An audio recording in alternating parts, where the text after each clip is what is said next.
Dubai വന്ന് കിട്ടുന്ന സമയം കളയണ്ട വിചാരിച്ച് പുറത്തിറങ്ങാമെന്ന് കരുതി. അങ്ങനെ ഞാനും എൻ്റെ കസിനും കൂടി ദുബായ് മോളിൽ പോകാൻ വിചാരിച്ചു. 1-2 തവണ വന്നിട്ടുണ്ടെങ്കിലും ഇപ്പോഴും മൊത്തം കാണാൻ കഴിഞ്ഞിട്ടില്ല. അവിടെ ഒരുപാട് ക്യൂട്ട് ഐറ്റംസ് കണ്ടേ, അതൊക്കെയാണ് ഞാനിപ്പോൾ കാണിച്ചു തരുന്നത്. പിന്നെ ഇതാണ് ഭൂതമില്ലാത്ത അത്ഭുതവിളക്ക്. മെട്രോ ഇറങ്ങി നേരെ ചെന്നെത്തുന്നത് ഒരു ബുക്ക് സ്റ്റാളിൻ്റെ മുന്നിലാണ്. വലിയൊരു ബുക്ക് സ്റ്റാൾ. ഞാൻ ഒരു തവണ വന്നപ്പോൾ എനിക്ക് ഇഷ്ടപ്പെട്ടൊരു സ്പോട്ടായതുകൊണ്ട് അവളെയും കാണിക്കാൻ വിചാരിച്ചു. ഫോട്ടോ എടുക്കാൻ പറ്റിയൊരു സ്പോട്ടായതുകൊണ്ട് കുറച്ച് ഫോട്ടോസും വീഡിയോസും എടുത്തേ. ഇവിടെ ബുക്ക് മാത്രമല്ല കേട്ടോ ഉള്ളത്, ഒരുപാട് ക്യൂട്ട് ഐറ്റംസ് ഉണ്ട്. കളേഴ്സ്, പെൻസിൽസ്, സ്റ്റിക്കേഴ്സ്, അതുപോലെ കാർട്ടൂൺ അനിമി ക്യാരക്ടേഴ്സിൻ്റെ മിനി സ്റ്റാച്യൂസും ഉണ്ട്.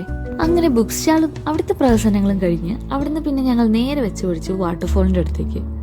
മനുഷ്യന്മാര് കുത്തനെ ചാടുന്ന ഒരു വാട്ടർഫോള്. പതിവ് തെറ്റിക്കാതെ അവിടുന്ന് കുറച്ച് ഫോട്ടോസും വീഡിയോസും എല്ലാം എടുത്ത് പിന്നെ ഞങ്ങൾ തിരിച്ചു പോന്നു.